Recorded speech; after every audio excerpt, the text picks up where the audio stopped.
Krishna, Hare Krishna, Krishna Krishna, Hare Hare, Hare Rama, Hare Rama, Rama Rama, Hare Hare.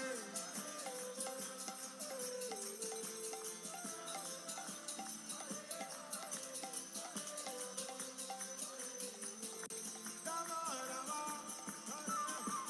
Hare Krishna, Hare Krishna, Krishna Krishna, Hare Hare, Hare Rama, Hare Rama, Rama Rama, Hare Hare.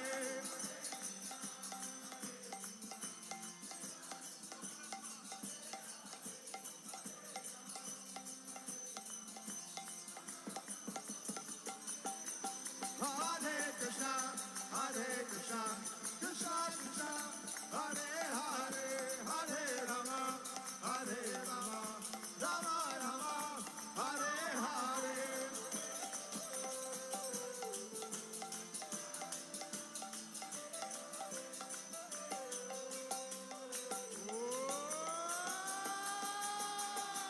Hare Krishna, Hare Krishna, Krishna Krishna, Hare Hare, Hare Rama, Hare Rama, Rama Rama, Hare Hare.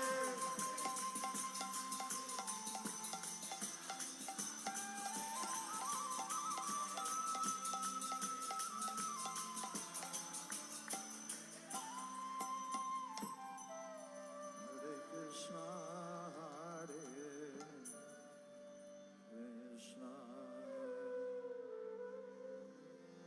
Krishna Krishna, Hare Hare,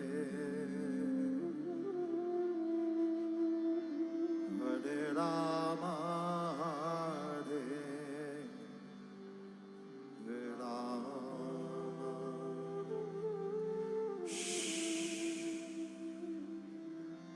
Rama Rama, Hare Hare, Hare Krishna, Hare Krishna, Krishna Krishna, Hare Hare, Hare Rama, Hare Rama, Rama Rama, Hare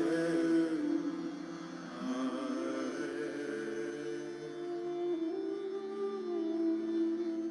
Hare Krishna, Hare Krishna,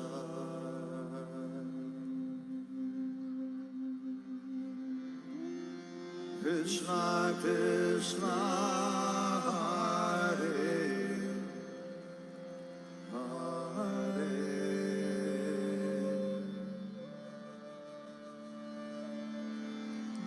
Hare Rama,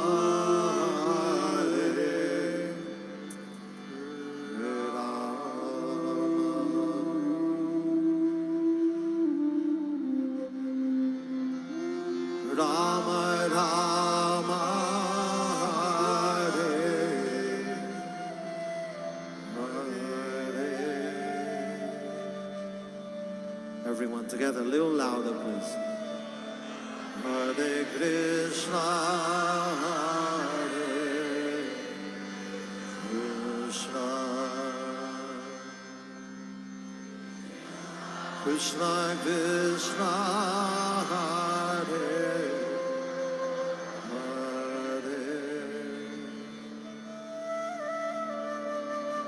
Hare Rama, Hare Rama, Rama Rama, Hare Hare.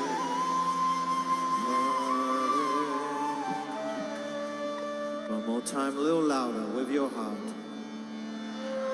Hare Krishna, Hare Krishna, Hare Krishna, everyone.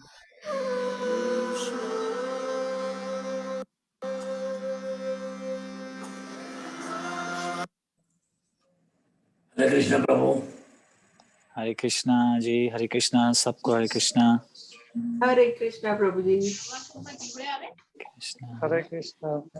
हरे कृष्णा, हरे कृष्णा। चलिए, almost सारे जुड़ चुके हैं। आज 9:30 बजे ही सब हैं almost. Yes yes प्रभु जी। चलिए शुरू करें फिर।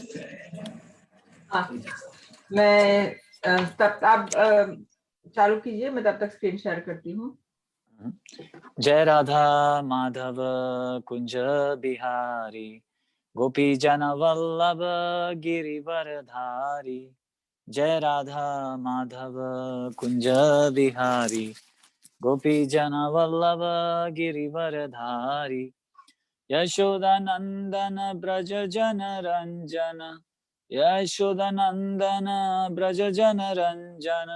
यमुना तीरावन चारी, यमुना तीरावन चारी। जय राधा माधव कुंज बिहारी, गोपी जना वल्लभ गिरिवरधारी। हरे कृष्णा कृष्णा कृष्णा हरे हरे, हरे राम राम राम हरे हरे। हरे कृष्णा कृष्णा कृष्णा हरे हरे, हरे राम राम राम हरे हरे। हरे कृष्णा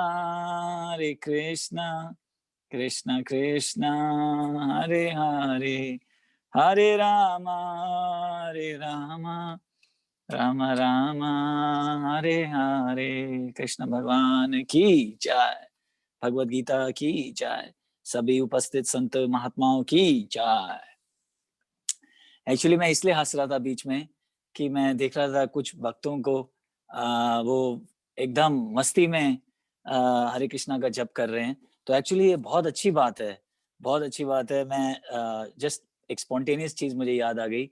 इवन ऐसे गूगल में भी अगर आप सर्च करें तो ये साइंटिफिकली प्रूव है कि जब आप फ्लावर्स के सामने समझिए कोई पोलाइट म्यूजिक करते हैं या सॉफ्ट म्यूजिक चलाते हैं, तो ऐसे कहा जाता है कि जो फ्लावर्स हैं वो भी बहुत अच्छी तरह ग्रो होते हैं, बहुत अच्छी तरह हो सकते हैं। आप गूगल कर सकते हो और आप घर पे भी ट्राई कर सकते हैं। वैसे काउस के सामने भी अगर आप कीर्तन चलाएं या कोई ऐसे सॉफ्ट म्यूजिक चलाएं तो आप देखेंगे उनका दूध भी जो है वो जो है ज्यादा कभी कभी वो आ सकता है, क्योंकि जो गायें हैं अंदर से बहुत खुश हो जाती है। और अभी रिसेंटली मैं और मेरा एक फ्रेंड है, एक चीज पे मैं सर्च नहीं कर रहे थे, गूगल पे सर्च कर रहे थे कि ये जो साउंड वाइब्रेशन है ये इतनी ज्यादा पावरफुल है कि अभी रिसेंटली आप लोग ये सब गूगल करके देख सकते हैं कि ये जल्दी ही साइंटिस्ट लोग जो हैं ये एक नए एक फायर एक्सटिंग्विशर के साथ आने वाले हैं, जिसमें से अंदर से केमिकल्स नहीं निकलेंगे, उसमें से साउंड वाइब्रेशंस निकलेंगी। और साउंड वाइब्रेशंस जो हैं वो आंख को बुझा देंगी। ये टेस्ट हो चुका है ऑलरेडी। अगर आपको चाहिए तो मैं इस लेक्चर के बाद वो लिंक भी आपको भेज दूंगा, जहाँ पे 2 स्टूडेंट्स ने ये मशीन को प्रूव कर दिया है कि बस मशीन के आंख के सामने जाएंगे और वो उसमें से साउंड निकलेगी और कुछ नहीं है। मतलब साउंड भी ऐसी साउंड वेव है कि हमें पता भी नहीं लग रहा, हमें सुनाई भी नहीं दे रही, लेकिन आंख जो है वो बुझ जाएगी। तो जब वो ये तो मैं ये बताना चाहता कि साउंड की कितने इफेक्ट्स हैं। अगर अच्छा साउंड होगा तो हमारे माइंड पे कितना कैसे असर करेगा, और अगर बुरा साउंड होगा तो हमारे माइंड पे अलग तरीके से असर करेगा। तो जब हम ये हरे कृष्णा जप करते हैं तो ये जो साउंड है ये सबसे बेस्ट साउंड है। इससे बढ़िया और कोई साउंड ही नहीं हो सकता। क्यों? क्योंकि ये ट्रांसेंडेंटल साउंड है, ये इस मटेरियल वर्ल्ड का साउंड नहीं है। क्यों नहीं है? क्योंकि भगवान और भगवान के नाम में कोई फर्क नहीं है। तो जब हम भगवान का नाम जपते हैं तो इमेजिन कीजिए कि ओरिजिनल फायर एक्सटिंग्विशर हमारे साथ हैं। तो हमें बताइए, हमें किसी ट्रक की जरूरत नहीं, किसी पानी की जरूरत नहीं। भगवान जो है वो साक्षात हमारे साथ हैं। और जो हमारे मन में आग लगी हुई है, जो हम कहते हैं हमारे हृदय में आग लगी हुई है, एनवी की, एक दूसरे से जलन करना, लस्ट की, प्राइड की, ये सारी जो चीजें जो एक शास्त्र ऐसे आग की तरह कंपैरिजन करते हैं, तो भगवान का नाम जपने से ये सारी जो जो आग हमारे अंदर लगी हुई है ये एक्सटिंग्विश हो सकती है। पर मुझे जस्ट लास्ट में याद दिलवाइएगा, मैं आपको जरूर इसका लिंक भेजूंगा, आप लोग सब देख के जस्ट सरप्राइज हो जाएंगे कि देखिए कैसे साउंड वाइब्रेशन कितना ज्यादा इफेक्ट कर सकती है। और धीरे धीरे साइंटिस्ट जो हैं ये अब पता लगा रहे हैं, लेकिन शास्त्र ऑलरेडी बता चुके हैं ये सारी चीजें। तो चलिए आइए अब शुरू करते हैं। एक्चुअली सॉरी, मेरी भगवत गीता वहां रहेगी, 1 मिनट में देख लेता हूँ।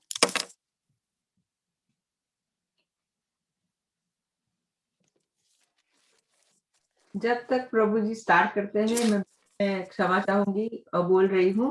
प्रभु जी आज आपकी मौसी भी ज्वाइन हुए हैं, उनका हम हार्दिक स्वागत करते हैं। और आनंद की बुआ जी जो उषा व्यास है वो भी ज्वाइन हुई है, उनका भी मैं हार्दिक स्वागत करती हूँ। Thank you so much for joining. और ये नहीं पता है वीवो कौन है और 0825 कौन है, उनका भी मैं स्वागत करती हूँ। तो वेरी मच वेलकम। अगर मैं भूल किसी को जो पहली बार ज्वाइन हुए हैं तो उन सभी का तहे दिल से स्वागत है। जी थैंक यू। बिल्कुल, आप सब लोगों का बहुत बहुत धन्यवाद ज्वाइन होने के लिए। पर चलिए शुरुआत करने से पहले सिर्फ 1 मिनट पूछ लेते हैं कि 0825 कौन है। ये ऐसा लग रहा है कोई जैसे होता है ना कि कोड वर्ड्स के साथ स्पेशल एजेंट हैं। तो आप अपना थोड़ा अगर इंट्रोडक्शन दे दें सिर्फ कि आप कौन हैं, और वीवो भी जो हैं स्पेशल एजेंट वीवो भी अगर बताएं। लेकिन सुनबा, हाँ ये तो अपना तेरा जो पासवर्ड है 0825। करेक्ट, ये मीटिंग का पासवर्ड ही यूज किए हैं। अच्छा अच्छा, ओके ओके। हाँ पर जिसने भी यूज किया है, क्या आप बताना चाहेंगे आप कौन है साहब और कहाँ से आए हैं?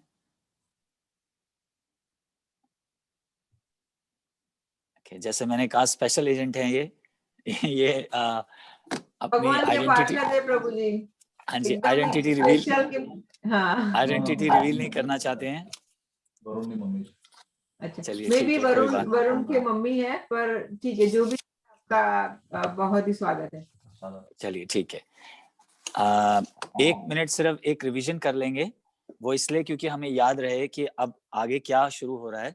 तो देखिए अभी तक हमने ये सेक्शन खत्म कर लिया है जहाँ पे अर्जुन ने बहुत रीजंस दिए कि मुझे नहीं लड़ना, और भगवान ने फिर कैसे वर्स नंबर 11 से लेकर 25 तक पहले एक्सप्लेन किया कि जो सोल है वो इटर्नल है, वो कभी भी मारी नहीं जा सकती, काटी नहीं जा सकती, डुबाई नहीं जा सकती, जलाई नहीं जा सकती, और विजिबल है, विजिबल भी नहीं है वो। ये सारी चीजें डिस्कस कर ली। तो तुम अपनी ड्यूटी करो, क्यों? क्योंकि सोल तो कभी मरती नहीं है, तो तुम सोल को तो मार नहीं रहे हो, और शरीर वैसे ही मरा हुआ है, तो तुम अपनी ड्यूटी करो और दुख मत मनाओ। तो ये 11 से लेके 25 तक सॉरी उन्होंने ये एक्सप्लेन किया। फिर जैसे कल हमने डिस्कस की 3 फिलोसफीज, बड़ी इंपॉर्टेंट फिलोसफीज थी कि कैसे कुछ लोग बोलते हैं कि सोल है ही नहीं। तो भगवान फिर उन लोगों को आंसर दे रहे हैं कि अगर उस हिसाब से अर्जुन को एक्सप्लेन कर रहे हैं कि मान लो अगर सोल नहीं है और वो सिर्फ जन्म के टाइम पे बर्थ लेती है और मरने के टाइम पे मर जाती है, विच इज इक्वल टू कि सोल नहीं ही है, सिर्फ बात करने का तरीका अलग है। तो फिर तुम क्यों दुख मना रहे हो? फिर तो तुम्हें मार देना चाहिए और अपनी ड्यूटी करो, क्योंकि ड्यूटी करनी बहुत जरूरी है, जो आज हम शुरू करेंगे, ड्यूटी इसके ऊपर बात करेंगे। फिर उन्होंने तीसरा तरीके से एक्सप्लेन करने की कोशिश करी कि अगर तुम बोलते हो सोल नहीं है, तो हर आदमी जीवन मतलब बर्थ लेता है, जन्म लेता है, उसके बाद आखिरी में जो है फिर मर जाता है। तो अगर तुम नहीं मारोगे तो फिर वैसे भी ये बूढ़े होके मरने ही वाले हैं, तो तुम बेटर है कि तुम अपनी ड्यूटी कर लो। और वो जो क्षत्रिय हैं तो उनको बेटर डेस्टिनेशन मिलेगी, कैसे मिलेगी आज हम वो डिस्कस करेंगे। और फिर चौथा रीजन जो भगवान ने कन्विंस करने के लिए दिया, वो ये दिया कि अगर तुम ये से कहते हो कि हर चीज जो है अव्यक्त है, व्यक्त है और अव्यक्त है, मतलब कि अनमैनिफेस्टेड थी पहले, फिर बाद में बन गई, फिर अनमैनिफेस्टेड हो गई, तो फिर वैसे भी दुख मनाने की कोई जरूरत नहीं है, तुम अपनी ड्यूटी करो। क्यों? क्योंकि शरीर जो था वो अर्थ के साथ आया था, अर्थ से ही मिल जाएगा। हमारे अंदर शरीर में जो लिक्विड है वो लिक्विड के साथ मिल जाएगा, फायर के साथ मिल जाएगी, तो दुख मनाने की जरूरत क्या है? तुम मारो। तो तुम क्यों नहीं मारते? और हम ये भी डिस्कस कर चुके हैं कि इसका मतलब ये नहीं है कि हम आज से किसी को भी मार दें और बोलें कि भाई भगवान ये बोल रहे हैं कि वैसे भी आत्मा नहीं है, या आत्मा को कोई मार नहीं सकता, शरीर मरा हुआ है। तो चलो मारना शुरू कर दें आज से हम। पर हमने उसमें एक बहुत इंपॉर्टेंट जो एक हमने उसमें प्रिंसिपल लर्न किया कि विदाउट द अथॉरिटी अगर आप किसी को मारते हैं तो आपको जरूर पाप आएगा, और उसके लिए आप रिस्पॉन्सिबल हैं। हमने इस पे एग्जाम्पल भी लिया कि कैसे आर्मी में अगर आप दुश्मनों को मारते हैं तो फिर आपको पनिशमेंट नहीं, मेडल मिलता है। क्यों? क्योंकि आप किसी अथॉरिटी के अंडर काम कर रहे हैं। और अथॉरिटी मतलब क्या? जो आपसे सीनियर हो, जो आपसे एक्सपीरियंस्ड हो, ये चीज में। वैसे भगवान जो हैं सबसे एक्सपीरियंस्ड हैं, सबसे जो है ओल्डेस्ट हैं और सबका भला चाहते हैं। और दूसरी बात ये है कि धर्म क्षेत्र है ये, यहाँ धर्म के ऊपर लड़ाई हो रही है। यहाँ पे भगवान ऐसे ही, जिसको कहते हैं ब्लाइंडली किसी को ये नहीं बोल रहे कि तुम मार दो क्योंकि मैं बोल रहा हूँ, पर भगवान के पास रीजंस हैं। और वो रीजन ये है कि ये धर्म के लिए झगड़ा हो रहा है, कोई ऐसे ही उसके लिए नहीं हो रहा कि अगर धर्म की रक्षा करना जरूरी है। तो आइए अब हम आगे चलेंगे आज कि अब भगवान जो है थोड़ा सा, ये बड़ा हाई लेवल आज तक की बात करी कि सोल हैं हम और हमें अपनी ड्यूटी करनी चाहिए और हम भगवान के सेवा करते हैं। ये सारी बड़ी हाई हाई बातें, और हम में से हो सकता है कुछ लोगों को समझ भी ना आ रही हूँ या आ रही हूँ पर बहुत ज्यादा रिलेट ना कर पा रहे हो। तो इसलिए भगवान जो है अब एक थोड़ा सा लेवल नीचे करके आने वाले हैं और वो बात करेंगे ड्यूटी की, कि हमें ड्यूटी क्यों करनी चाहिए।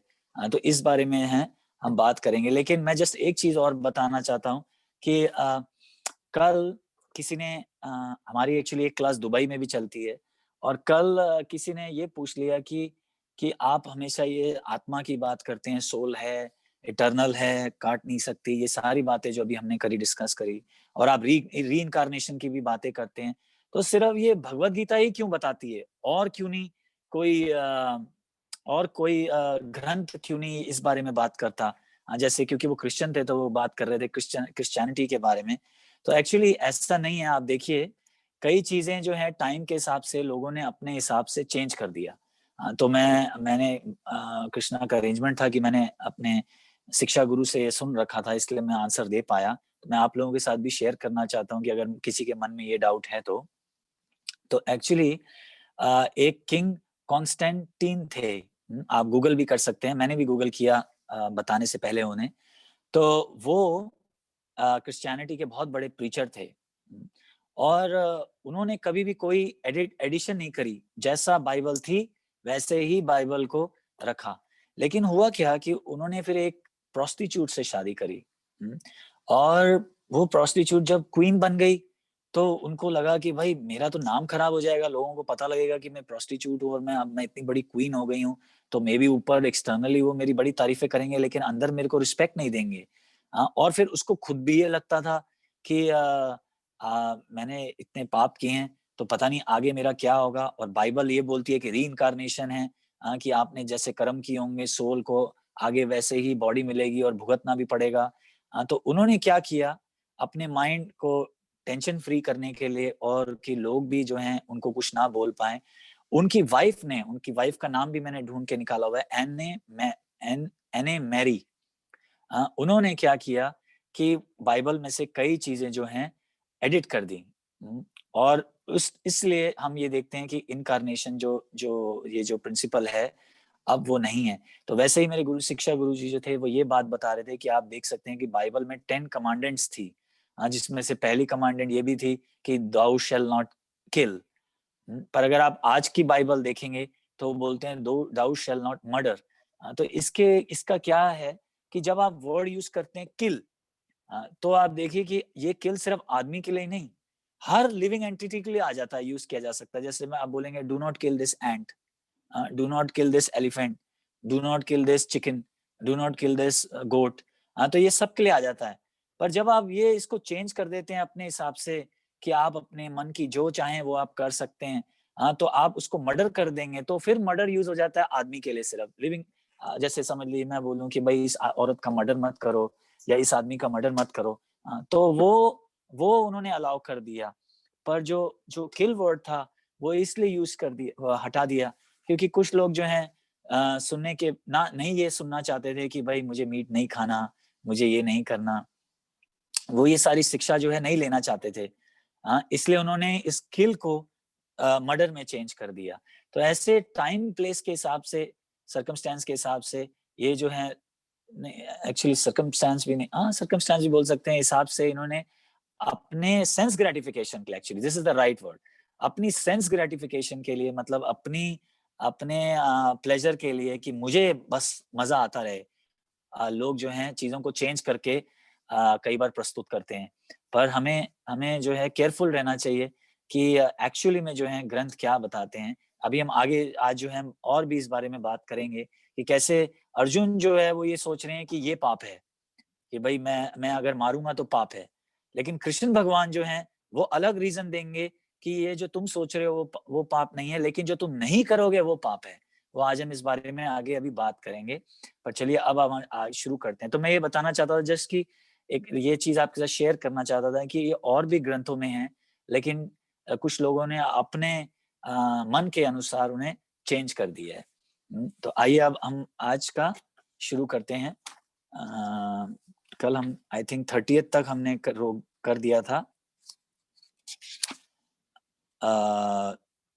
जी 30th तक हमने कर दिया था और आज हम 31st से शुरू करेंगे। स्वाधर्ममपि चावेक्ष्य नाविकम्पितुम् अर्हसि धर्म्याधियुदच्छ श्रेयोन्यत् क्षत्रियस्य न विद्यते।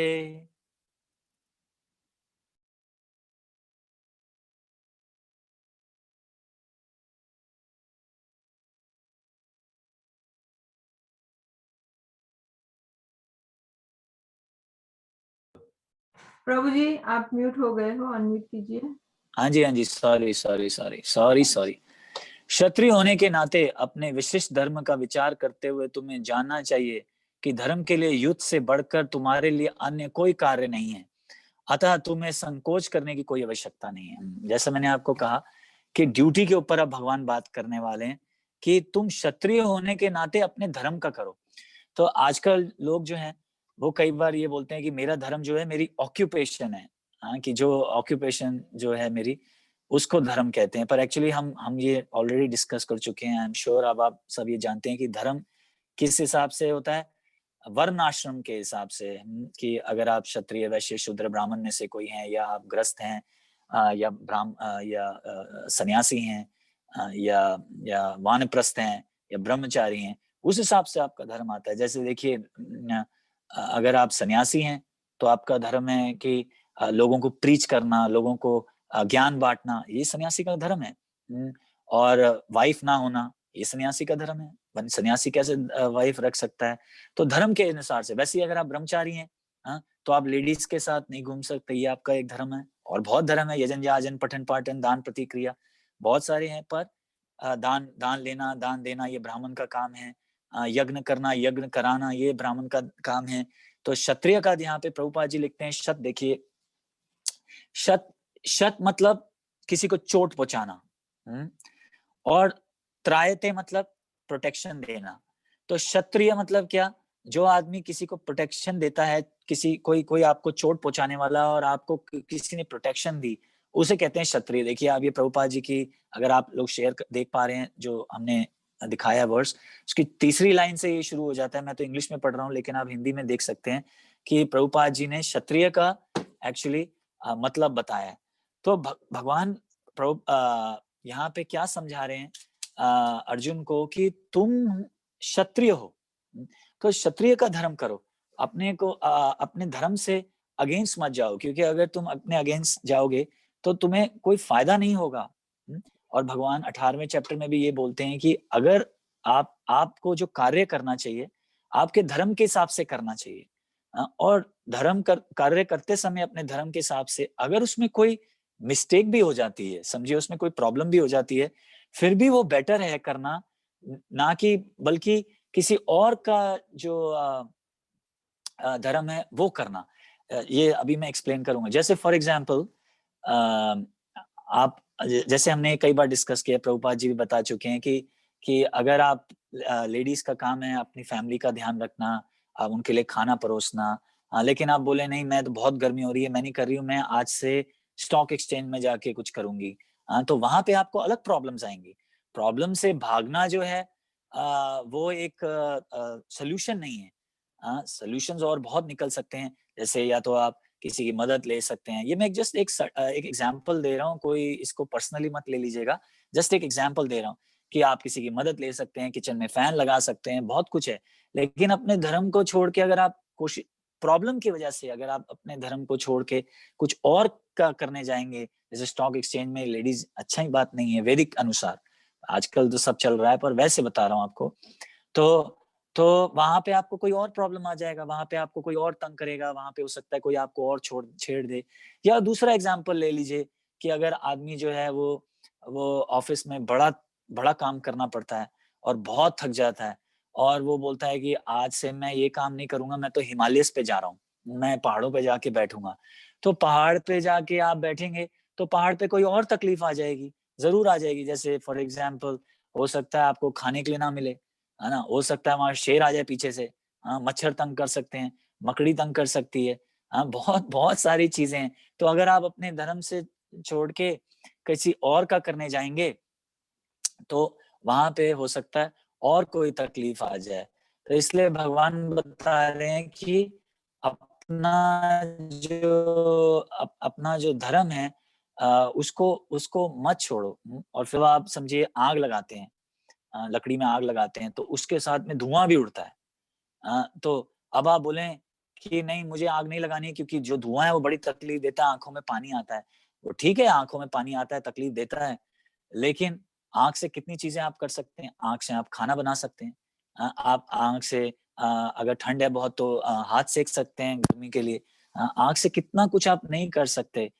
तो अब आप अगर थोड़ा सा स्मोक जो आ रहा है, जो धुआं आ रहा है, उससे अगर आप आँख को ना लगाएं तो उससे क्या फायदा होगा, नुकसान ही होगा। वैसे ही अपने धर्म करते समय अगर आपको कोई तकलीफ जो है आ रही है, और अगर आप उसको छोड़ के कुछ और करने की कोशिश करते हैं, किसी और का धर्म अपनाने की कोशिश करते हैं, तो वो भी एक ठीक सोल्यूशन नहीं है। इसलिए भगवान यहाँ पे बोल रहे हैं कि तुम जो है पहाड़ों पे चले जाओगे तो वहां पे भी तकलीफ आएगी। अगर और तुम वो क्षत्रिय, क्योंकि तुम्हारा नेचर क्षत्रिय है ना, अगर आपका नेचर क्षत्रिय है तो फिर आप कैसे ऊपर जाके द्वार द्वार पे जाके भीख मांग सकते हो, नहीं मांग सकते। तो जो आप और जो तो इसलिए ये मत करो। तो भगवान यहाँ पे एक तो ये बात बताने की कोशिश कर रहे हैं। तो इसलिए प्रभुपाद जी एक और चीज बताते हैं कि मरकट संन्यास, एक वर्ड यूज किया गया मरकट संन्यास, कि हमें मरकट संन्यास कभी नहीं लेना चाहिए। इसका मतलब क्या है कि कोई भी चीज इमेच्योरिटी से अगर आप डिसीजन ले लेते हैं, इमेच्योरली आप कोई भी जाके बोलते हैं कि मैं अब आज से सन्यासी बन जाऊंगा, मतलब कि अपना धर्म को छोड़ के, और इमेच्योरली करना, या किसी के गाइडेंस, जैसे मैंने बोला गुरु की गाइडेंस के बिना या शास्त्रों की गाइडेंस के बिना आप कोई अपने आप एक्शन ले लेते हैं तो वो हमें तकलीफ ही देगा, कोई फायदा नहीं देने वाला। अच्छा, फिर एक तो ये बात हो गई। दूसरी बात, कुछ लोग ये कह सकते हैं, जैसे हमने बोला कि अर्जुन जो है क्षत्रिय है और क्षत्रियों का काम है कि वो प्रोटेक्ट करे, तो ये उसकी ड्यूटी है, ये उसकी धर्म है कि लोगों को बचाना, क्योंकि अगर वो नहीं बचाएगा तो कौन बचाएगा। आप देखिए क्षत्रिय जो थे उनको ये एनिमल्स को मारना क्यों अलाउड था, सिर्फ क्षत्रियों को मारना अलाउड था। क्यों अलाउड था? वो इसलिए अलाउड था कि जब जरूरत पड़े तो वो प्रोटेक्शन के समय आगे आके हमें बचा सकते हैं। क्योंकि देखिए जब आप एनिमल्स को मारते हैं तो खून खराबा होता है। हाँ, तो अगर अगर आपने ये सब पहले प्रैक्टिस नहीं किया हुआ होगा तो कल जब आप खून खराबा देखेंगे तो हो सकता है आप बेहोश ही हो जाएं, है ना। तो इसलिए उनको ये एनिमल्स मारना अलाउड था, सिर्फ प्रैक्टिस के लिए, ऐसे नहीं सिर्फ प्रैक्टिस। और एनिमल्स भी देखिए कौन से एनिमल्स, ऐसे नहीं इनोसेंट एनिमल, खरगोश को मार दिया, इसको मार दिया, शेरों के साथ लड़ने के लिए उनको, शेर के साथ, चीते के साथ, ऐसे लोग के साथ लड़ने के लिए प्रैक्टिस करवाया जाता था कि कल जब जरूरत पड़े तब जो आपकी ट्रेनिंग है वो आपको मदद कर सके। तो इसलिए उनको अलाउ था। अदरवाइज देखिए आप कई बार लोग बोलते हैं कि उनको ये अलाउड क्यों था, या कई बार देखिए लोग, आपने सुना होगा ये भी बड़े ऐसे क्वेश्चन पूछते हैं कि क्षत्रियों को ये बड़े बड़े महलों में रहने की क्या जरूरत है। क्योंकि देखिए एक तो उसका रीजन ये है कि अगर कोई राजा है तो अगर वो ये चीजें नहीं अपनाएगा, एज अ सर्विस आप कह सकते हैं, एज अ सर्विस अगर ये कोई चीज नहीं एक्सेप्ट करेगा तो जो मैक्सिमम लोग हैं वो उनको रिस्पेक्ट नहीं देंगे। तो आप में से कोई ये कह सकता है कि ये क्या बात हुई, हम तो समझते हैं कि भाई राजा है और रिस्पेक्ट देनी चाहिए, तो ये सब चीजों की क्या जरूरत है। लेकिन मैंने जैसे कहा, आप लोग संत महात्मा हैं, आप लोग इंटेलिजेंट लोग हैं, आप लोग ये बातें समझ सकते हैं। लेकिन कई लोग होते हैं वो रिस्पेक्ट तभी देते हैं जब आप कोई बड़ी शो के साथ आए, बड़े हाथियों के साथ, बड़ी सेना के साथ आए, तभी वो आपको रिस्पेक्ट भी देंगे और आपकी बात भी मानेंगे। तो इसलिए जो राजा, जो क्षत्रिय लोग होते थे, उनको ये जो सारी चीजें थी वो अलाउड भी थी। प्लस आप एक चीज और देखिए कि वो जब टैक्सेस लिया करते थे, तो लोग बोलते हैं कि आप टैक्स क्यों लेते हो, पर टैक्सेस वो इसलिए लिया करते थे कि जब जरूरत पड़े, जब कल समझिए कभी कठिनाई आ जाए, कभी कुछ हो जाए, जरूरत पड़े, तो वो फिर वो रिटर्न भी किया करते थे, वो आप लोगों की मदद भी किया करते थे। तो इसलिए उनको ये सब चीजें जो थी लेना अलाउड था। अब देखिए आजकल कई गवर्नमेंट्स हैं, नाम नहीं लेंगे, कई गवर्नमेंट्स हैं, देखिए वो टैक्स लेते हैं, लेकिन जब कभी तकलीफ आती है तो कुछ भी हेल्प नहीं होती। लेकिन कुछ जो गवर्नमेंट्स हैं, आप देखिए वो टैक्स लेते हैं, लेकिन जब अभी ये कोविड हुआ पड़ा है, तो देखिए वो अपने लोगों को कितने कितने मदद कर रहे हैं, कितनी हेल्प कर रहे हैं, कितने कंट्रीज हैं। आप देखिए कई लोगों ने, कई कंट्रीज ने तो, हमारे फ्रेंड्स वहां रहते हैं, बताया कि टैक्स भी फ्री कर दिया है, कि अगर आपको इतना % नुकसान हुआ है तो इतना % टैक्स आपको नहीं देना। अगर आपके पास कोई गवर्नमेंट की प्रॉपर्टी है जिसपे आप बिजनेस चलाते हैं, तो फिर उतना % आपको रेंट भी नहीं देना मुश्किल समय के समय। तो इसीलिए जो राजा महाराजा हुआ करते थे, जो क्षत्रिय होते थे, उनको ये सारी चीजें अलाउड थी। तो इसीलिए भगवान अर्जुन को भी बोल रहे हैं कि तुम क्षत्रिय हो, तुमसे भीख मांगने का काम नहीं होगा, तुमसे किसी के अंडर भी काम नहीं होगा। बेटर है कि अपने नेचर के हिसाब से राज्य करो और ठीक राज्य करो, क्योंकि भगवान जानते हैं कि वो एक डिवोटी है और वो कभी भी मिसयूज नहीं करेंगे अर्जुन। इसीलिए भगवान उन्हें अपनी ड्यूटी याद दिलवा रहे हैं, अपने जैसे मैंने बताया धर्म के हिसाब से, वर्ण आश्रम के हिसाब से, कि वो क्षत्रिय हैं, उनका काम ही ये है करना। तो यहाँ पे अब ये ड्यूटीज की बात शुरू हो गई है। आइए अब आगे चलेंगे, 32 पे देखते हैं क्या बोलते हैं। यद्रच्या को पापनम स्वर्ग द्वारम अवाप्रितम सुखिना क्षत्रिया पार्था लभन्ते युद्धम ईदृशम। अब ड्यूटी तो बता ही दिया है भगवान ने, अब और भी बता रहे हैं, एक अलग तरीके से जो है कन्विंस करने की कोशिश कर रहे हैं, और वो क्या है, बेनिफिट्स देके। तो भगवान यहाँ पे बेनिफिट्स क्यों देते हैं कई बार लोगों को, ये अर्जुन के लिए नहीं है, ये हम सब लोगों के लिए भी बात हो रही है कि कई बार लोग बोलते हैं नहीं मुझे फिर भी ड्यूटी नहीं करनी मेरी, तो फिर कैसे आदमी को ललचाया जाता है, बेनिफिट्स देके। तो वैसे ही भगवान जो है यहाँ पे अर्जुन को ये बता रहे हैं कि तुम अपनी ड्यूटी करो, और अगर तुम्हें दुख हो रहा है ये कि ये जो लोग हैं आपस में, जो जो कौरवों के लोग हैं, ये कई लोग जो है मारे जाएंगे, तो तुम उसकी चिंता मत करो। क्यों? क्योंकि जब क्षत्रिय अपना धर्म करते हुए अगर अपना शरीर छोड़ता है, तो ऑलरेडी ही उसके लिए एक अलग सा हेवन जो है वो तैयार किया गया है, जहाँ पे वो जाएगा। और वो क्षत्रिय कब जाएगा? जब वो अपनी ड्यूटी करते समय अगर अपने प्राण त्यागता है। तो जैसे मैं सुन रहा था, अगेन हमारे शिक्षा गुरु ये बात बता रहे थे कि बहुत सारे हेवन्स हैं, एक्चुअली सिर्फ एक ही हेवन नहीं है। हम लोग नॉर्मली जब बोलते हैं कि हेवनली प्लैनेट्स में जाएगा, तो सिर्फ एक ही हेवनली प्लैनेट्स नहीं है, बहुत सारे हेवनली प्लैनेट्स हैं। और जरूरी नहीं है कि जो हम अभी क्षत्रियों के जाने की बात कर रहे हैं ये वही एक प्लैनेट हो जहाँ पे इंद्र राज करता है, नहीं, वहां पे और भी ऐसे प्लैनेट्स है जहाँ पे स्पेशली क्षत्रियों के लिए बनाया गया है। और अगेन जैसे मैंने कहा, हम ये जाने कि भगवान कह रहे हैं कि जब वो अपनी ड्यूटी करते समय मरेंगे, क्योंकि वो लड़ रहे हैं, जब वो अपनी ड्यूटी करते समय मरेंगे तो वो हेवनली प्लैनेट जाएंगे। और किन की बात हो रही है यहाँ पे? स्पेशली भीष्म पितामह और द्रोणाचार्य की बात हो रही है, क्योंकि वो बड़े कंसर्न है अपने गुरुओं के लिए। सेना के लिए तो होंगे कंसर्न, लेकिन गुरुओं के लिए बहुत कंसर्न है, क्योंकि वो बार बार भगवान को अपने 3rd रीजन में बोल रहे थे कि क्या आपने अपने गुरु को मारा है? आपने अपने गुरु को तो नहीं मारा, तो आप मुझे क्यों बोल रहे हो मारने के लिए? इसलिए यहाँ पे अर्जुन जो है वो बड़े कंसर्न है, स्पेशली द्रोणाचार्य और भीष्म पितामह के लिए। और भगवान उनको ये बोल रहे हैं कि वो क्षत्रिय अपना धर्म करते समय लड़ते समय अगर मारे भी जाएंगे, तो वो उनको एक हायर डेस्टिनेशन प्राप्त होने वाला है। तो तुम फिर क्यों चिंता कर रहे हो?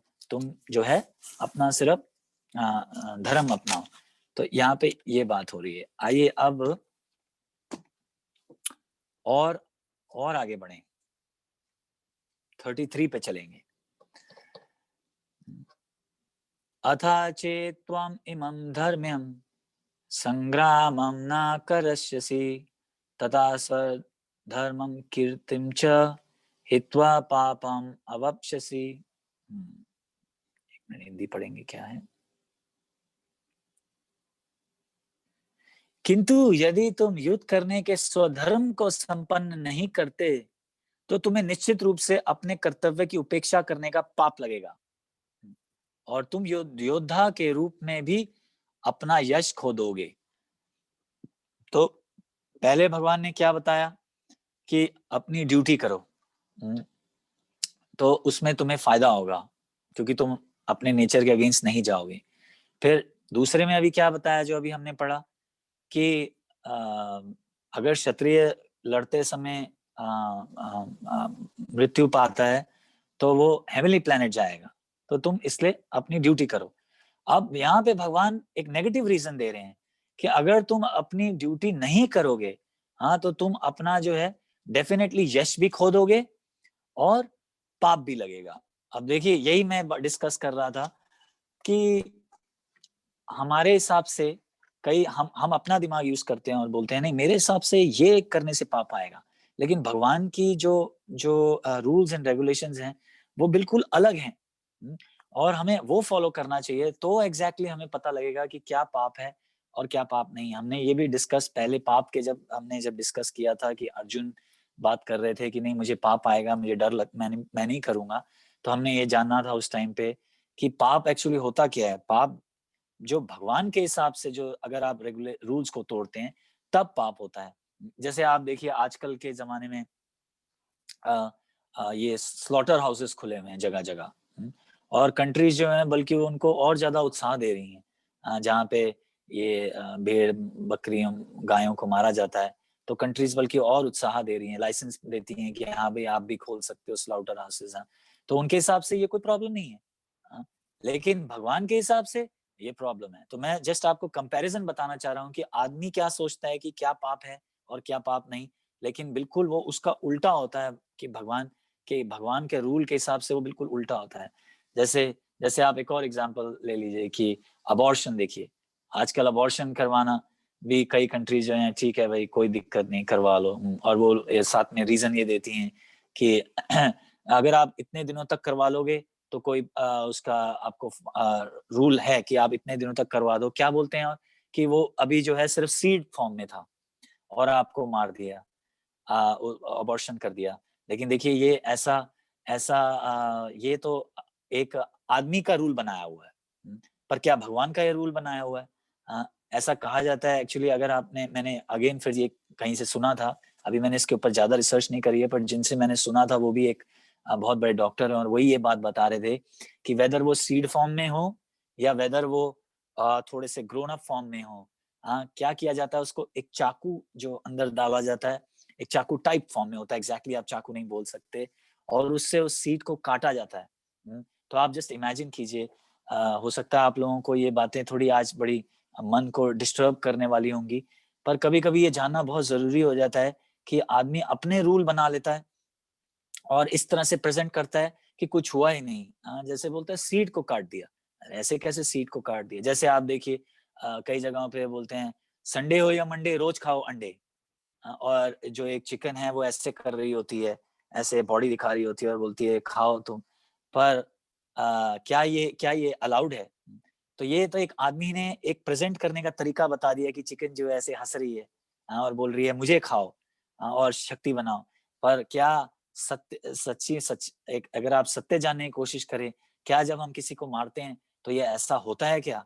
ऐसा होता है क्या कि चिकन जो ऐसे हंस रही होती है? आप खुद ही इमेजिन कर लीजिए, अगर हम थोड़े से छोटे से ऑपरेशन के लिए भी जाते हैं तो हमें कितना डर लग रहा होता है। दांत के लिए जाते हैं तो हमें पहले वो इंजेक्शन दिया जाता है कि हमारा जो है ये पार्ट है वो नम हो जाए। क्यों? क्योंकि दर्द होता है और हम सब लोग डरते हैं। तो आप इमेजिन कीजिए कि कल हम किसी को अगर मारने वाले हों, तो कहाँ से हंसी आएगी?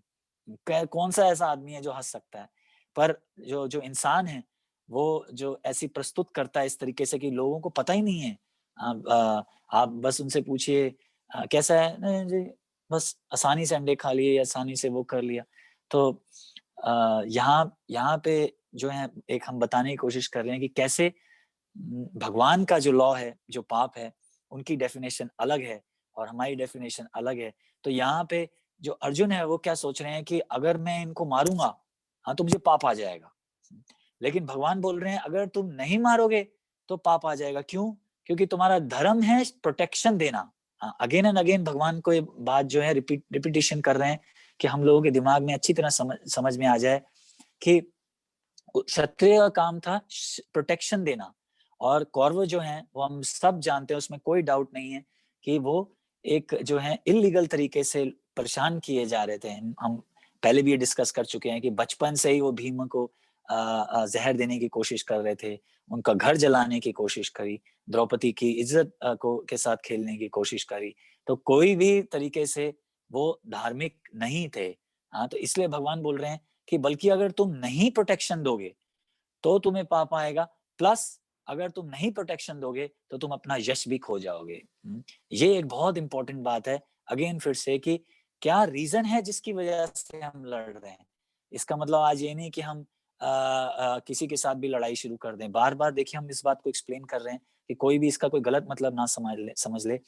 लड़ाई करने के पीछे जो युद्ध हो रहा है उसके पीछे दो मेन रीजन हैं। एक ये है कि कृष्ण भगवान की अथॉरिटी के अंडर काम हो रहा है एक, और दूसरा क्यों हो रहा है, क्योंकि ये धर्म के लिए झगड़ा हो रहा है। और कोई भी ऐसे ही नहीं हो रहा कि तूने मेरा दिल पे ठोस लगा दी इसलिए मैं आज तुमसे लड़ने के लिए आया हूँ, या तुमने मुझे नाराज कर दिया या मेरी कोई बात नहीं मानी। ये कोई रीजन नहीं है इस युद्ध का। इस युद्ध का रीजन जो है धर्म के लिए जो है युद्ध हो रहा है, और इसीलिए यहाँ पे ये अलाउड है। और भगवान अर्जुन को समझा रहे हैं कि तुम अपना यश जो है, अपना जो रेपुटेशन है वो खो जाएगी, क्योंकि और अपना ही नहीं अपनी लीनेज का भी खो देंगे। आप देखिए कि भगवान ने अर्जुन को पहले किस किस नामों से बुलाया। परंतपा। परंतपा मतलब क्या कि जो एनिमीज को सबड्यूअर, मतलब कि एनिमीज का जो प्रोटेक्ट जो कंट्रोल कर सकता है अपने एनिमीज को, जो मार सकता है, ऐसे लोगों को परंतपा कहा गया। तो भगवान ने उनको नाम दिए हैं उनकी रेपुटेशन की वजह से। और अगर रेपुटेशन खो दोगे तो कोई फायदा नहीं है। तो अब आप जैसे उमांश ने एक बड़ा अच्छा क्वेश्चन पूछा था, क्योंकि ये कई चीजें जो है उसके क्वेश्चन के साथ रिलेट होती हैं कि आप सिर्फ रेपुटेशन की बात क्यों कर रहे हैं, कि अगर लोग अगर सोचते हैं तो सोचने दीजिए। पर ये क्षत्रियों का जो नेचर होता था वो ऐसा नेचर नहीं होता था। ये हमारा नेचर ऐसा है, हम बोलते हैं अरे मेरे बारे में कोई सोचता है तो सोचने दो, बुरा मुझे कोई फर्क नहीं पड़ता। क्योंकि हम क्षत्रिय नहीं है। एक्चुअली क्षत्रियों का नेचर बहुत जबरदस्त होता था।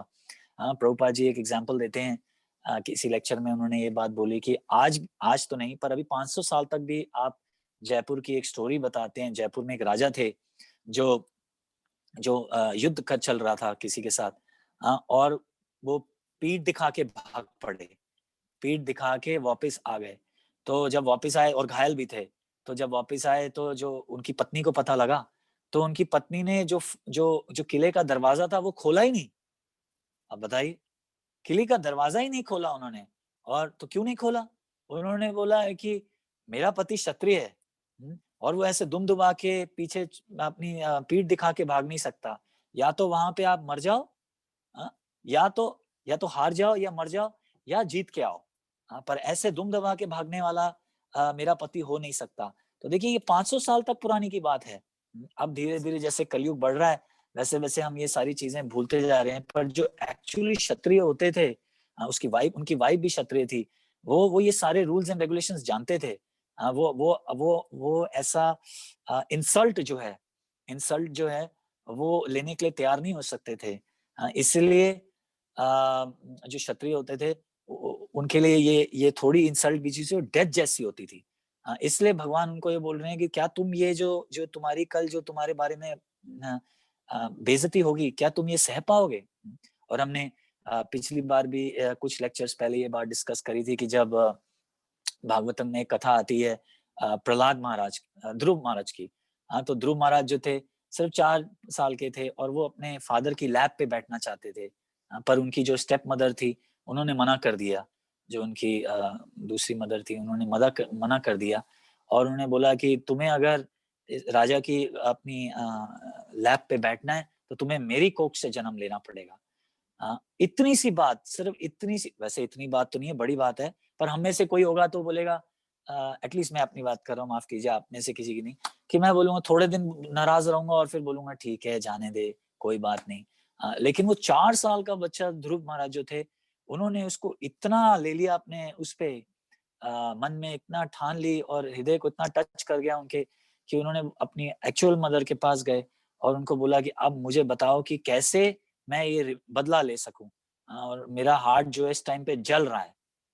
और फिर उन्होंने बताया कि सबका जो सोल्यूशन है, सब चीजों की जो प्रॉब्लम्स का जो सोल्यूशन है वो कृष्ण भगवान ही है। तो तुम एक काम, तो उन्होंने बोला फिर बताओ मुझे कहाँ मिलेंगे भगवान मेरे को। तो उन्होंने बोला वैसे मैंने सुना जंगलों में मिलते हैं, तो लोग मेडिटेशन करने जाते हैं, तुम भी चले जाओ। तो वो वहां चले गए, और जब वहां चले गए तो नारद मुनि उन्हें मिल गए, उनके गुरु। और नारद मुनि ने समझाया कि तुम 4 साल के बच्चे हो, तो तुम्हें इतना बुरा मानने की क्या जरूरत है, तुम कोई बात नहीं, छोटी छोटी बातें तो होती रहती हैं फैमिली लाइफ में, चले जाओ। उन्होंने बोला कि आप, और भी बहुत ज्ञान दिया, लेकिन उन्होंने बोला कि फिलहाल मेरा इतना हृदय जल रहा है कि मुझे आपकी ज्ञान की बातें जो है मुझे अच्छी नहीं लग रही, इसलिए मुझे सोल्यूशन दे सकते हैं तो दीजिए, नहीं तो आप चले जाइए। इस टाइम पे मुझे सोल्यूशन चाहिए कि मैं कैसे अपने पिता से भी बड़ा राज्य पा सकूं। तो नारद मुनि जी समझ गए कि इस टाइम पे जो इनकी जो क्षत्रिय वाली जो स्पिरिट है, वो कोई ऐसे छोटे मोटे सोल्यूशन से नहीं समझाई जा सकती, या स्पिरिचुअल सोल्यूशन से नहीं समझाई जा सकती। फिलहाल जो है क्षत्रिय का, जब अगर ऐसा हो जाए, इंसल्ट हो जाए, तो उनको कुछ क्षत्रिय टाइप ही सोल्यूशन देना पड़ता है। तो उन्होंने उनको ओम नमो भगवते वासुदेवाय का मंत्र दिया और बोला जब तुम ये करोगे तब तुम भगवान को पा सकोगे। और फिर क्योंकि नारद मुनि तो जानते थे कि जब जो एक बार भगवान को पा लेता है तो उसके जो मटेरियल डिजायर हैं, जो अंदर अग्नि लगी हुई है, वो शांत हो जाएगी। पर फिलहाल सोल्यूशन देना बहुत जरूरी था, तो उन्होंने उसको इस तरह से जो है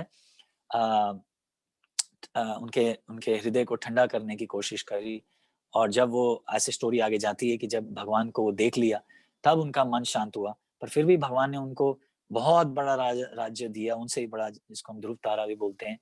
और तो ये इस तरह से ये स्टोरी है। तो इससे हम ये स्टोरी हम क्यों सुन रहे हैं, सिर्फ जानने के लिए कि जो क्षत्रिय लोग, एक्चुअल क्षत्रिय लोग होते थे, देखिए एक्चुअल, सिर्फ मैं उसकी बात नहीं कर रहा कि मेरे फादर क्षत्रिय हैं तो मैं भी क्षत्रिय हूं, नहीं।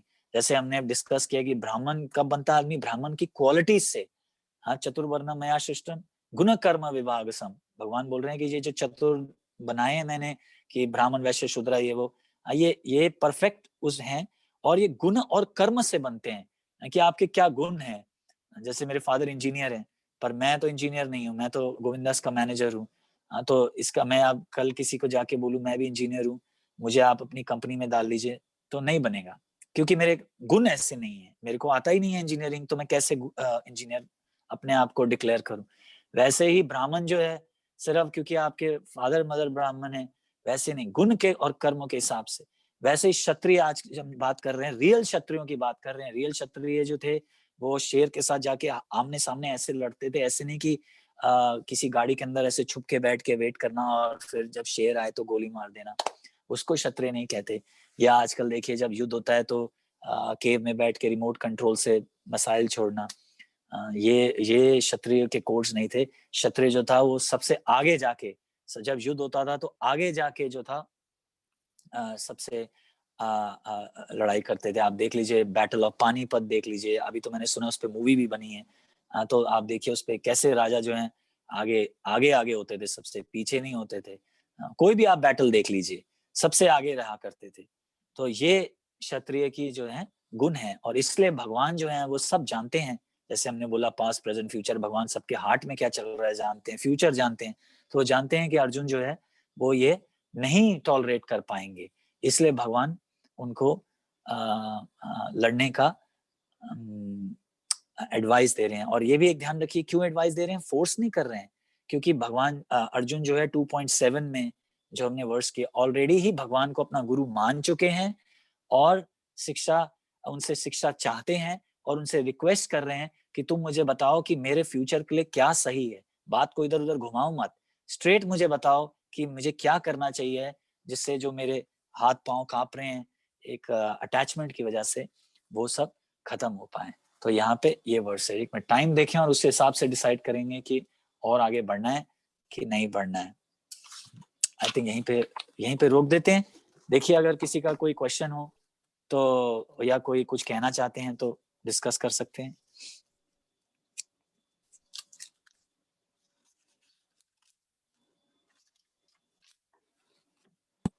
हरे कृष्ण प्रभु जी। हाँ जी। मेरे पास एक प्रश्न था। हाँ जी। अभी आई थिंक एक दो सेशंस पहले हमने इस बात की चर्चा करी थी कि, और अभी हम काफी टाइम से इस बात की चर्चा कर रहे हैं कि आत्मा जो है वो इटर्नल है और उस पे वो मतलब उसको कुछ नहीं हो सकता, और वो जो इमोशंस होते हैं और वो सारे मटीरियलिस्टिक चीजें होती हैं और वो उससे इम्पैक्ट नहीं होती बिल्कुल भी जो आत्मा है। मतलब तो मेरा प्रश्न मतलब ये था कि अगर जो प्रॉब्लम्स हैं वो मोस्टली मटेरियल बॉडी को होती हैं, तो फिर हमें उसको टॉलरेट कर लेना चाहिए। तो कृष्ण भगवान ने ये टॉलरेट करने का क्या तरीका सिखाया है? तो मतलब जैसे लोगों को प्रॉब्लम्स, तो जो भी इमोशंस होते हैं, एंजाइटी हो, स्ट्रेस हो, या फिर डिप्रेशन हो, या फिर जो भी ऐसी प्रॉब्लम्स होती हैं, वैसे तो ये केवल उनके मटेरियल बॉडी को ही होती हैं, उनकी आत्मा को नहीं होती हैं। परंतु अगर होती भी हैं तो कृष्ण भगवान ने इनको टॉलरेट करने का क्या तरीका सिखाया है? बहुत बढ़िया प्रश्न है। प्रभु जी का प्रश्न हमेशा बहुत जबरदस्त रहता है कि उन्होंने प्रश्न ये है कि मटेरियल बॉडी है तो हमेशा तकलीफें तो आएंगी ही आएंगी, तो फिर हमें कैसे इन चीजों को टॉलरेट करना चाहिए। तो ये क्वेश्चन एक्चुअली पहले भी आ चुका है। माता जी ने भी एक बार यही क्वेश्चन पूछा था। तो पहले तो मैं हमेशा यही जवाब देता हूँ कि फर्स्ट ऑफ ऑल तो ये डिपेंड करता है कि क्या प्रॉब्लम चल रही है, उस हिसाब से हम कोई सोल्यूशन दे सकते हैं। ऐसे जनरल एक सोल्यूशन नहीं दे सकते, पर फिर भी प्रभु जी का प्रश्न बहुत वैलिड है। और आई थिंक इससे पहले एक माता जी ने आंसर भी दिया था कि पहली बात तो ये है कि जो हमारा माइंड है वो हमें कभी कभी बहुत तकलीफ देता है। माइंड ही बहुत तकलीफ देता है। हो सकता है जो आदमी आपसे कोई बात कर रहा है और हमें वही कई बार तकलीफ लग जाती है। तो पहले तो ये एक बहुत इंपॉर्टेंट चीज है कि क्या जो आदमी जो हमें प्रॉब्लम आ रही है वो एक्चुअली प्रॉब्लम है भी, या जो माइंड है वो तकलीफ दे रहा है। जैसे मैं अब आपको एक छोटा सा एग्जांपल देता हूँ, छोटा सा, आपको शायद इससे थोड़ा रिलेट हो पाएगा। जैसे अगर मेरे घर में छिपकली आ जाए तो मेरी तो नींद उड़ जाती है। मुझे छिपकलियों से इतना डर लगता है, मतलब आप लोग सब सरप्राइज होंगे, पर मैं एक सीक्रेट खोलने जा रहा हूँ कि मुझे इतना ज्यादा डर लगता है कि अगर इतना सा बच्चा भी आ जाए तो मैं रात भर सो नहीं सकता। पर आई एम श्योर आप लोगों में से किसी को कोई प्रॉब्लम नहीं होगी, या किसी को होगी पर इतनी प्रॉब्लम नहीं होगी कि आप सो भी ना पाए, है ना। तो वही बात होगी कि डिपेंड करता है कि क्या माइंड की इस टाइम पे से। और अगर कोई कुत्ता सामने आ जाए तो मुझे डर नहीं लगता, क्यों ना वो भाव भाव भाव भौंक भी रहा हो, बड़े बड़े दांत हो, पर मुझे डर नहीं लगता कि मुझे पता है कि ये भौंकेगा, पास आएगा, सूंघेगा, छोड़ देगा, काट भी सकता है, ठीक है, पर पता नहीं छिपकली से क्यों मुझे तकलीफ है, मुझे नहीं पता। तो ये माइंड जो है मेरा, ये मुझे तकलीफ देता है। वैसे ही हर एक आदमी की स्थिति अलग अलग है। मैं ये नहीं कह रहा कि जो प्रॉब्लम है इसका मतलब हम ये ना सोचें कि भाई तुम्हारे ही में कुछ प्रॉब्लम है और प्रॉब्लम नहीं है।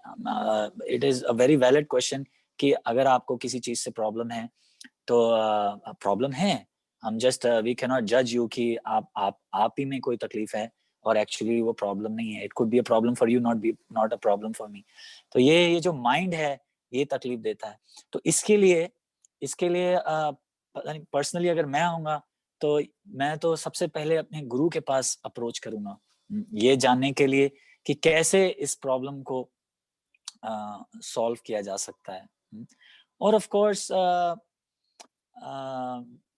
एसोसिएशन के साथ रह के भी प्रॉब्लम हो सकती है, पर आई अंडरस्टैंड कि अगर प्रॉब्लम्स हैं तो we have to find a solution, पर solution from a right person. हमें जाना चाहिए किसी ऐसे गुरु या किसी संत महात्मा या किसी के ऐसे जो who can handle this situation and is more experienced, और उस हिसाब से सोल्यूशन, क्योंकि देखिए कृष्ण भगवान ने एक ही जनरल सोल्यूशन नहीं दे दिया सबके लिए।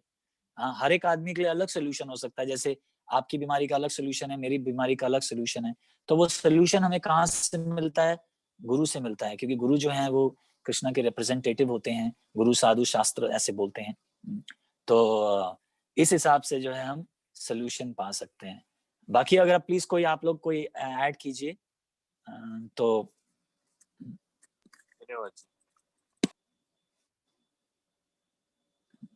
नहीं, अगर इसमें और कोई ऐड करना चाहे, मैं भी थोड़ा और सुनना चाहूंगा।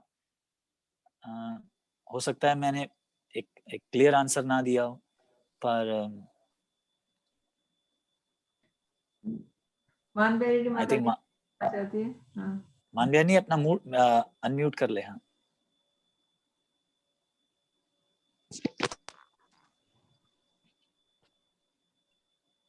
माता जी आपकी आवाज नहीं आ रही है, आप कुछ बोल रहे हो शायद।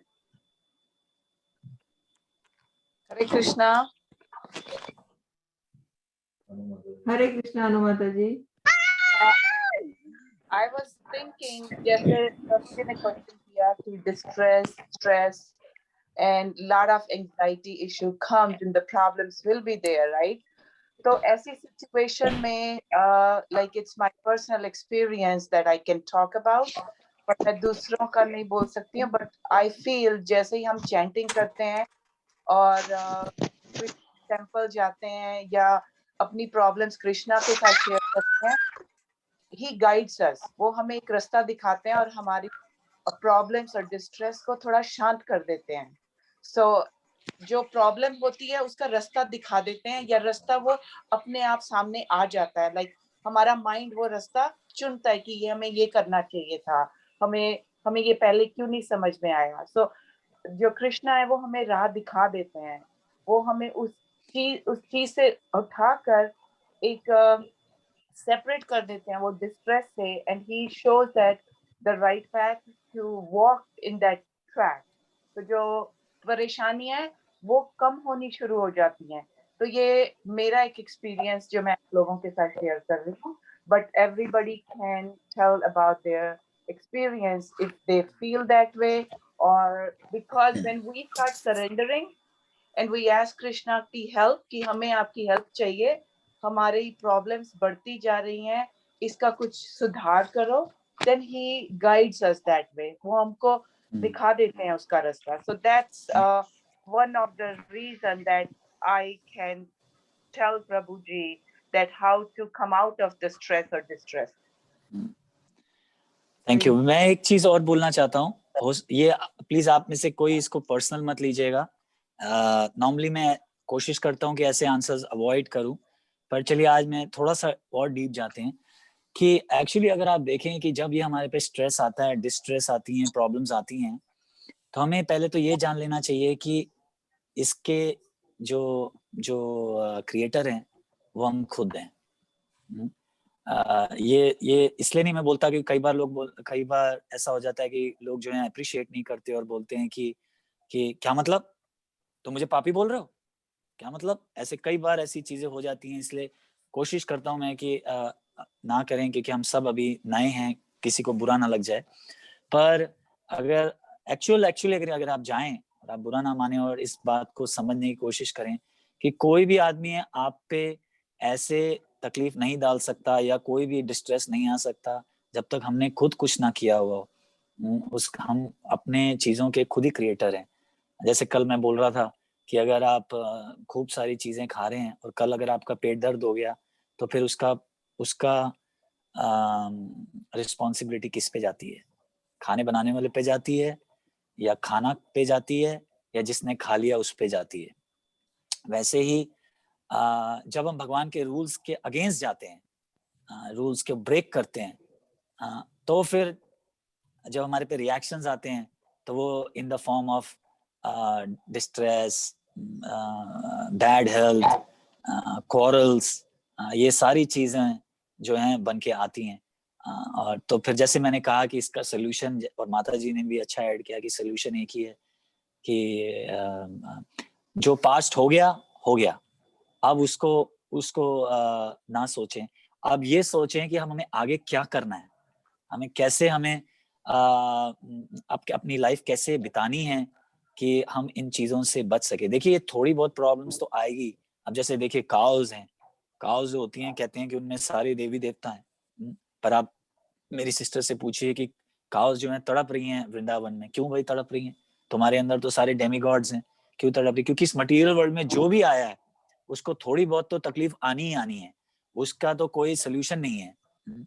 पर हमें अपने आप को ट्रांसेंड करना है, हमें अपने आप को ऊपर ले जाना है। हाँ, ठीक है, आपने जो पहले कर दिया पिछली लाइफ में कर दिया उसके पर अब हमें कैसे जीना है कि हम इन चीजों से मुक्त हो सके। इसलिए बड़ा जरूरी है कि हमें भगवान जो बता रहे हैं कि लाइफ को कैसे चलाना है वो बहुत जरूरी है कि हम करें।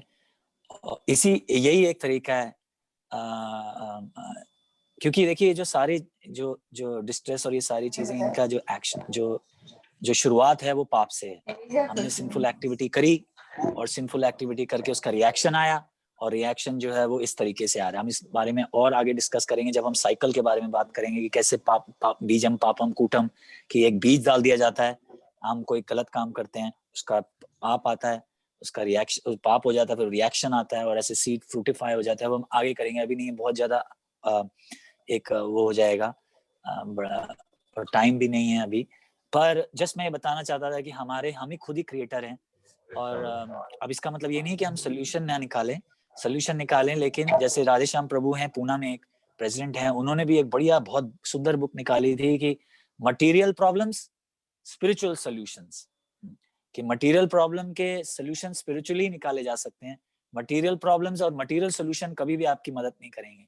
जैसे समझिए अगर आप किसी का कोर्ट केस चल रहा है और अगर आप बचने के लिए और झूठ पे झूठ बोले जा रहे हैं और फंसते चले जाएंगे, हो सकता है यहाँ से बच जाए, कोर्ट से बच जाए, लेकिन भगवान के उससे नहीं बच पाएंगे।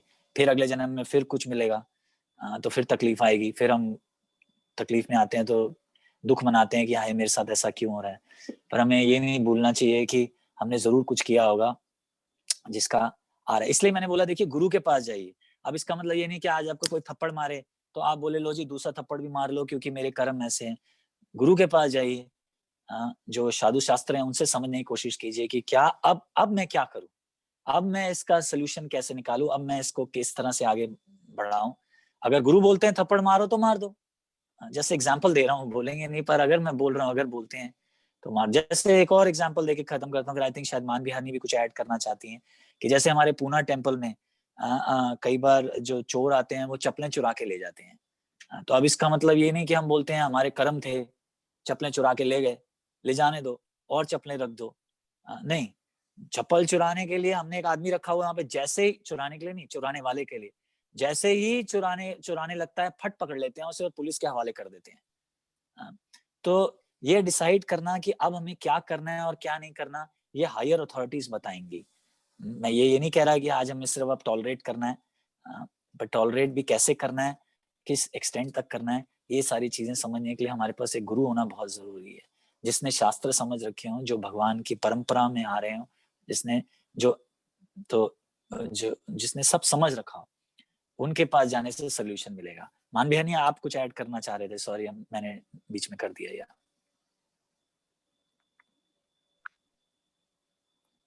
हरे कृष्णा प्रभु जी, हरे कृष्णा। माता जी एक मिनट रुकेंगे, शायद मान बिहानी कुछ ऐड करना चाह रही थी इसी क्वेश्चन पे, तो देखिए क्या कह रही हैं। एक मिनट फिर आपका लेते हैं क्वेश्चन। नहीं मान बिहानी अभी भी आपकी आवाज नहीं आ रही।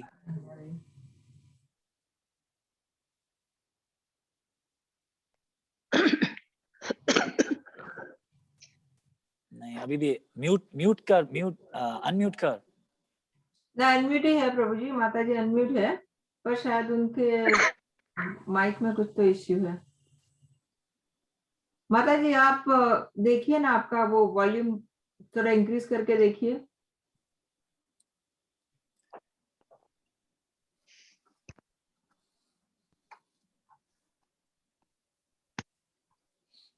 नहीं आ रहा माता जी, अभी भी नहीं आ रहा। चलिए बेटर है एक काम करिए, आप लिख दीजिए हमें, तो हम समझ जाएंगे, या रिकॉर्डिंग मैसेज भेज दो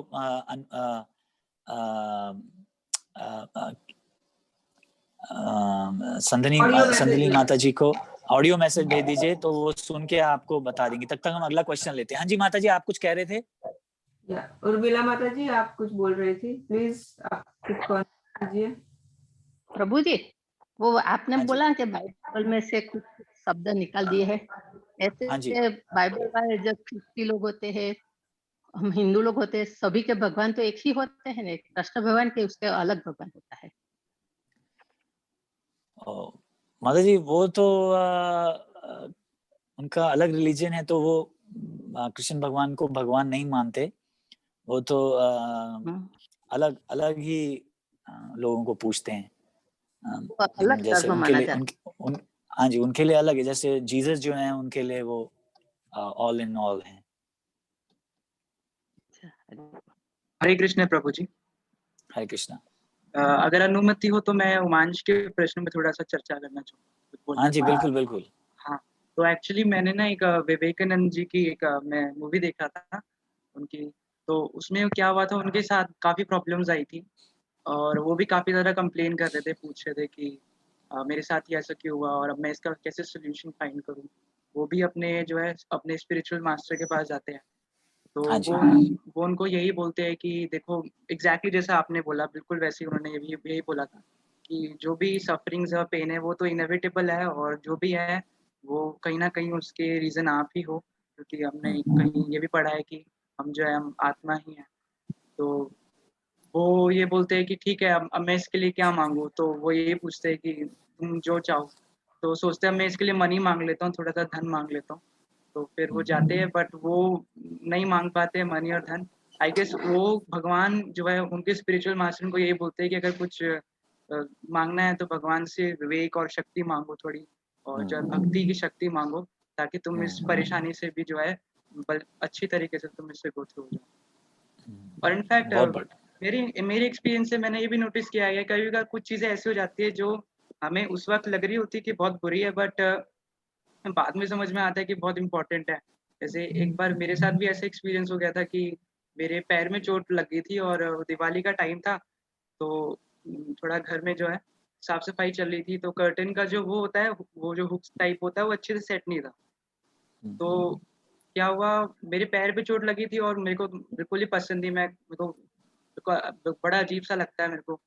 तो फिर क्या हुआ, स्कूल टाइम था और फ़ोन रिंग हो रहा था और मुझे वो पिकअप करने के लिए जाना था। तो मैं तब भी भगवान को बोल रहा था, अरे यार ये मेरे साथ आज ही क्यों हुआ? क्योंकि बहुत इम्पोर्टेंट कॉल था। तो मैं चलता-चलता गया और एकदम से जैसे ही मैं डोर के पास पहुँचा वो पर्दा नीचे गिर गया एकदम से। और आई वाज़ लाइक, मैं तो उस वक़्त बहुत फिर मेरे को बड़ा वो हुआ कि अगर मैं ऑब्वियसली अगर चोट ना लगी होती तो मैं इस लेवल पे तो पहुँच ही जाता कि बस। तो मुझे फिर काफ़ी ये रियलाइज़ हुआ कि काफ़ी टाइम ऐसी चीज़ें हो जाती है जिनको हम बाद में रियलाइज़ करते हैं, कनेक्ट कर पाते हैं कि हाँ, ऐसा हुआ, मे बी अच्छा ही हुआ, इसलिए मैं आज यहाँ पे हूँ, या फिर अगर वो ना होता तो मे बी मैं वहाँ तक। बहुत बढ़िया। ये आपने बिल्कुल वैसी स्टोरी बता दी जैसे हमने कुछ टाइम पहले डिस्कस करी थी कि कैसे राजा का जो असिस्टेंट था उसकी उंगली कट गई थी। सॉरी, राजा की उंगली कट गई थी। आपको याद है ना आप लोगों को वो स्टोरी हमने डिस्कस करी थी? तो कैसे राजा जो था वो बच गया। बहुत बढ़िया, बहुत बढ़िया। चलिए एक बार वापस आते हैं, देखते हैं मानवियानी का आ गया मैसेज माता जी आपको या? नहीं प्रभु जी, मैसेज तो नहीं आया, पर माता जी we can try one more time, अगर वो बोल पाती है हम सुन पाते देखें, हैं। अब एक बार और ट्राई करें। हाँ जी अब ट्राई मानवियानी। कीजिए। नहीं, आज इश्यू है, आज लगता है कुछ गड़बड़ है। या कुछ तो गड़बड़ है। ठीक है, और किसी का कोई क्वेश्चन? अगर नहीं है, मेरा एक क्वेश्चन है आज प्रभु जी। हाँ जी, पूछिए। या पहले देख लेते किसी और का कुछ क्वेश्चन है। अच्छा, ठीक है। सो देखो प्रभु जी, जब पहले था आप जैसे बताया कि क्षत्रिय पूरे क्षत्रिय ही थे, उनका पूरा मतलब बिहेवियर ऐसा था, उनके कर्म ऐसे थे। अभी भी हम देखते हैं तो सन्यासी और बहुत सारे जो ट्रू सन्यासी है उनका भी लाइफस्टाइल वैसा ही है जैसे सन्यासी को शोभा देता है। पर आप देख रहे हो कि बहुत सारी जगह बहुत मिक्स हो गया है, जैसे स्पेशली हमारे ये गृहस्थ आश्रम में नहीं, बहुत सारे चीजें लाइक दे आर मिक्स। जैसे कि जो अगर कुछ कुछ करता है पर उसका ड्यूटी कुछ और ही होता है, तो इट्स नॉट रिलेटेड। ओके, तो हमें पता ही नहीं चलता है कि हमारे रियल ड्यूटी क्या है, हमें क्या करना चाहिए, क्या सही है, क्या गलत है। तो उसके लिए या we can follow the guideline कि भाई हम भगवत गीता पढ़ते हैं, उनमें गाइडलाइन फॉलो है, सब कुछ है, पर हम उसको लाइक एक प्रॉपर तरीके से कैसे जी सकते हैं और कैसे डिस्क्राइब कर सकते हैं कि भाई हमारी ये ड्यूटी है, इनकी ये ड्यूटी है। क्योंकि गृहस्थ आश्रम में भी बहुत सारे क्षत्रिय भी है, बहुत सारे ब्राह्मण भी है, सब कुछ है, राइट? तो वो कैसे हम डिस्क्राइब कर सकते हैं?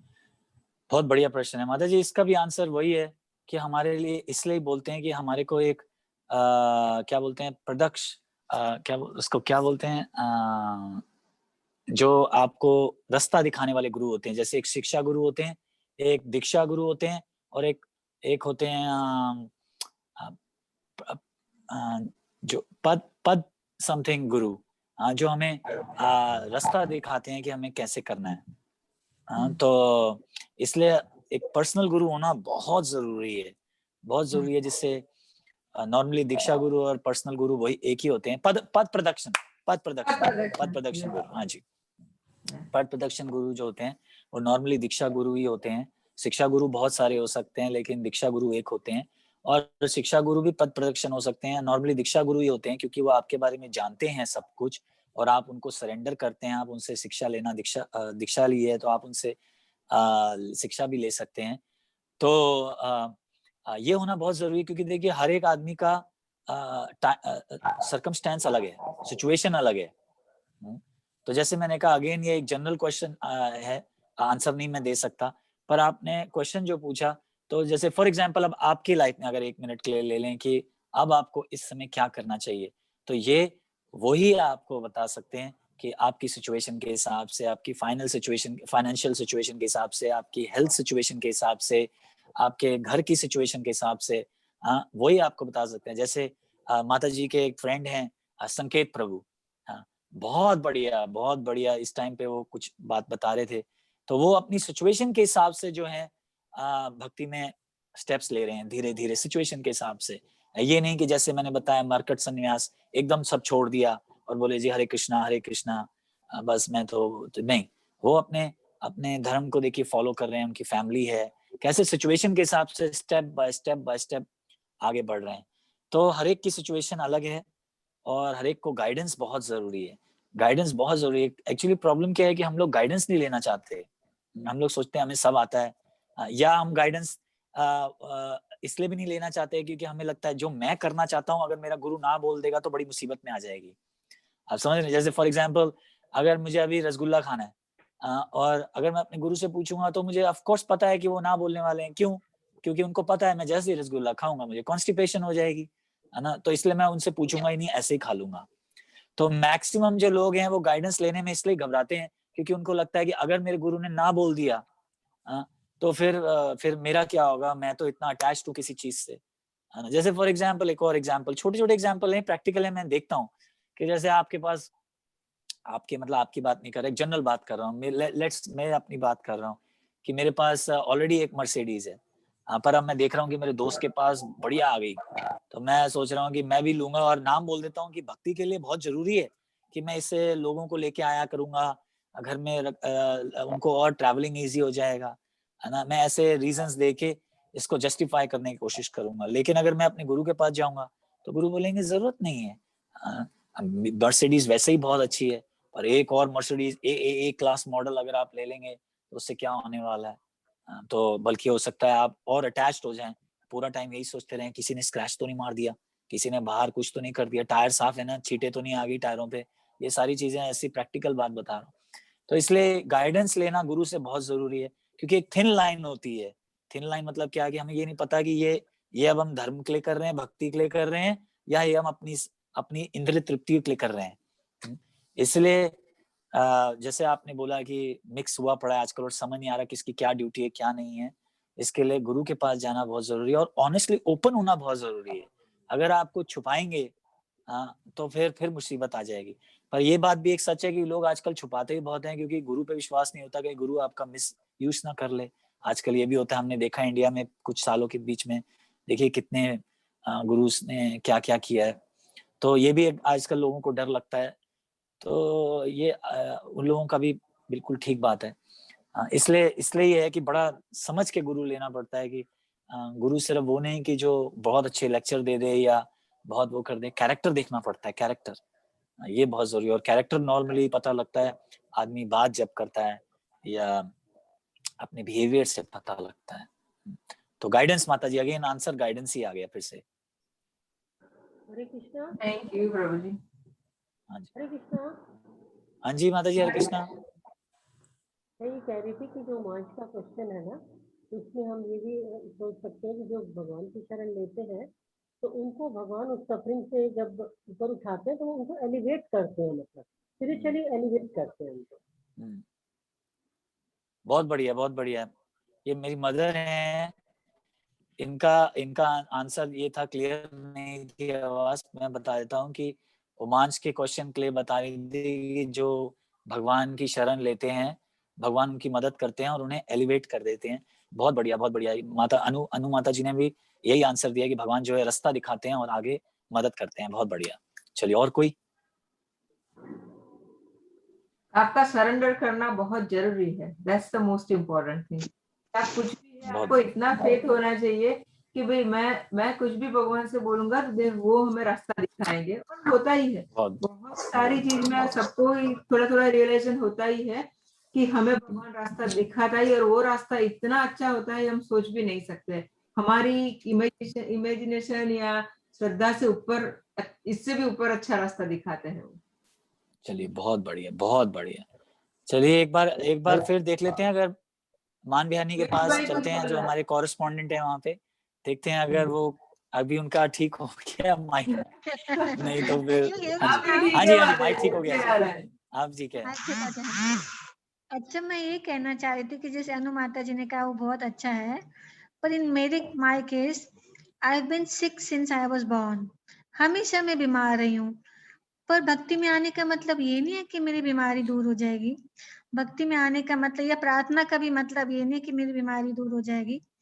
पर मैं जब भगवान, मैं रोज फिलॉसफी सुनती हूँ ताकि मैं अंडरस्टैंड करूँ कि ठीक है, मैं बात बहुत, मुझे भी बहुत साल तक समझ नहीं आती थी कि मैं सोल हूँ, पर मैं सफर कर रही हूँ, पर मुझे फील हो रहा है।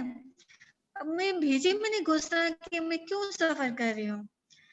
पर जब रोज फिलॉसफी सुनते हैं ना, तो हमारे दुख नहीं दूर कर देती, वो हमें दुखों को सहने की शक्ति देती है।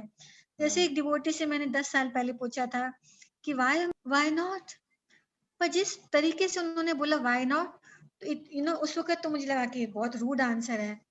पर मुझे समझ आया कि मेरी फॉल्स ईगो है कि मैं सोचती हूँ कि मैं इतनी महान हूँ, मुझे कोई दुख नहीं आना चाहिए। पर क्यों नहीं आना चाहिए?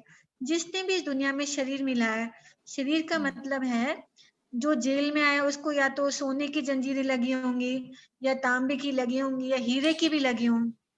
तो शरीर मिला है कि you blew it in your last birth, you didn't go back to God है, इसलिए आपको शरीर मिला उसको कष्ट भोगने के लिए। चाहे किसी को करोड़पति होके दुख मिले, किसी को गरीब होके मिलेगा, पर मिलेगा जरूर। पर हम ऐसा सोचते हैं कि मुझे नहीं दुख मिलना चाहिए क्योंकि मैं तो बहुत स्पेशल हूँ। इसलिए फिलॉसफी डेली बेसिस पर, चाहे थोड़ी बोरिंग भी लगे, सुनना बहुत जरूरी है कि हमारी फॉल्स ईगो हट जाती है कि हाँ ठीक है भगवान, आपने मुझे दुख दिया है, और तो मुझे अभी समझ नहीं आ रहा कि मुझे क्यों मिला है, पर ये मुझे हम्बल बनाने के लिए जरूरी है। और ना ही ये बात है, प्लस मैं दूसरों का दुख भी समझ सकूंगी। अगर मुझे कभी खुद को दुख सिर दर्द नहीं होगा तो दूसरे को सिर दर्द क्या होता है मुझे कभी समझ नहीं आएगा। इसलिए इतने साल, मतलब मैं 48 इयर्स की होने वाली हूँ, अब इतने सालों बाद, उमांश तो भी छोटा बच्चा है, इतने सालों बाद और इतने सालों से फिलॉसफी सुनने के बाद अब मैं समझ लिया कि हाँ भगवान, आप जो कर रहे हो, और तो मैं आज तक समझ नहीं पाती हूँ कि क्यों कर रहे हो, पर आप मेरे बेस्ट फ्रेंड हो तो अच्छा ही होगा। तो मतलब एकदम समझ नहीं आती, कुछ चीजें होती हैं एज के साथ समझ आती हैं, एज के साथ और फिलॉसफी सुनते रहने के साथ। बहुत बढ़िया, थैंक यू मान बिहानी। ये वही स्टोरी की तरह है जैसे कल हमने डिस्कस किया था कि भगवान ने बोला कि लक्ष्मी जी भगवान से पूछ रही हैं कि भाई तुम अपने भक्त को और क्यों दुख दे रहे हो, तो भगवान ने बोला कि क्योंकि उसने पुराने में किए थे तो मैं एक टोकन दे रहा हूँ। तो भगवान कभी किसी को कैसे प्योरीफाई करते हैं, कभी किसी को कैसे प्योरीफाई करते हैं, तो आप सब लोग मेरी बहन है मान बिहारी, आप सब इनके लिए प्रार्थना कीजिए कि इनको शक्ति मिले कि इनकी तकलीफें जो हैं सह सकें। ये इनका जब सरदर्द होता है तो बहुत जबरदस्त सरदर्द होता है, रेगुलर बेस पे होता है। आप लोगों से प्रार्थना है कि आप लोग सब प्रार्थना कीजिए कि प्रभु और जी, मुझे आशीर्वाद माता जी दीजिए। के बारे में कुछ बोलना है। आप अभी माता जी जैसे बताए, प्रभु जी बताया कि उनकी तबीयत बहुत ही खराब रहती है और उसका मैं तो लाइक देखती हूँ मैं उनको कि बहुत ही ज्यादा माता जी अनाज भी नहीं खा पाती है, उतना उनका तबीयत खराब है। पर वो सभी तकलीफ होने के बाद माता जी का पूरा दिन का दिनचर्या में बताऊंगी तो आप सब आश्चर्यचकित हो जाओगे कि वो पूरा दिन सुबह 4 बजे 3:30 बजे से उठ के गौओं की सेवा करती है। वृंदावन में बहुत सारी गाय है जिनको स्ट्रीट पे छोड़ दिया जाता है, मार दिया जाता है। बहुत ही मतलब वृंदावन धाम है, पर वहां पर भी गायों के लिए बहुत ही तकलीफ वाला काम है। तो माता जी क्या करती है, सभी बीमार गायों को पकड़ के लाते हैं, जहां जहां जगह ढूंढते हैं, कोई जगह देता है थोड़ी दिन तो वहां रखती है, कोई माता जी है जिनकी गौशाला में जगह है तो वहां जाके गायों को रखती है। उनके खुद के घर में, खुद के घर के अंदर पूरा गायों का खाना रखा हुआ है। वो पूरा दिन उनका यही होता है कि गायों को खाना खिलाओ, उनको अगर नई सीजन आई है जैसे गर्मी अभी है तो उनको कहाँ से भी वाटरमेलन ला के खिलाती है, उनके लिए केला ला के खिलाती है, जैगरी ला के, जैगरी के तो पूरे स्टैक एंड स्टैक मैंने देखे हुए। मतलब इतना डेडिकेशन है। तो मेरे पास शब्द ही नहीं है, इतना करते हैं माता जी। तो हमें ना थोड़ा सीखना चाहिए कि हमारे पास भगवान ने इतना सब कुछ दिया है तो हम उसमें से थोड़ा बहुत दे देते हैं तो भी हमें प्राउड आ जाता है कि अच्छा देखो हमने इतना कर लिया। पर माता जी ने अपना पूरा जीवन ही इसके अंदर लगा दिया है। सो आपको सत सत सत सत धन्यवाद प्रणाम। माता जी मुझे एम्बैरेस मत कीजिए। अभी मुझे लगता है इतने सालों बाद कि अगर भगवान ने मुझे कष्ट ना दिया होता तो मैं उनका कष्ट समझ ना पाती। तो इसलिए जो दुख आए हैं वो अच्छे के लिए आए हैं। ऑल्दो मुझे मैं आपको बता रही हूँ, मुझे 48 इयर्स लग गए ये बात समझने में। It's a difficult thing to understand. हमारा भी तो यही हाल है कि 48 ईयर हमने 45 के बाद ही चालू किया है। 45 उसके पहले तो हम पूरा ही मटेरियलिस्टिक थे। तो मतलब यही है कि आप प्रे करते रहो, कृष्णा की जब मर्सी होती है तभी आपको रियलाइजेशन आता है। तो वही है कि we have to keep praying, that's all. और कुछ नहीं कर सकते हम उसको। वैसे जैसे आप बताया ना, वो हमारे बेस्ट फ्रेंड है and we have to believe that. बोलने के लिए नहीं, हमें वो बिलीव करना चाहिए कि कृष्णा ही हमारे बेस्ट फ्रेंड है और वो ही हमें रास्ता दिखाएंगे और वो दिखाते हैं, जल्दी और लेट कभी भी, पर वो बहुत दिखाते बढ़िया। मैं सभी को धन्यवाद आई करना थिंक पीयूष प्रभु कुछ कह रहे हैं। हैं। हाँ, पीयूष प्रभु को कुछ बोलना है। हरे कृष्ण। मैं ऐसा कहना चाह रहा था कि दो चीज, मतलब अभी दो चीज के इसमें अभी जो अपनी डिस्कस हुई उसमें आगे, मतलब एक अपना दोस्त या मतलब ऐसा कोई एक बंदा होना चाहिए कि जिससे हम कुछ कह सके। मतलब कई बार ऐसा होता है कि लेडीज होती है तो वो अंदर अंदर किसी को भी बोल देते हैं, मतलब वो रो लेते तो मतलब उनका सही हो जाता है। पर जेंट्स होते वो किसी को नहीं बता सकते। तो मतलब कई बार ऐसा होना चाहिए कि कोई भी दिक्कत हो तो मतलब एक बार हम किसी को भी मतलब अपने एक बार बोल दिया तो उसमें हम रिलैक्स हो जाते हैं। तो जब हम माइंड पे वो नहीं ले रहे तो उसमें फर्क पड़ रहा है।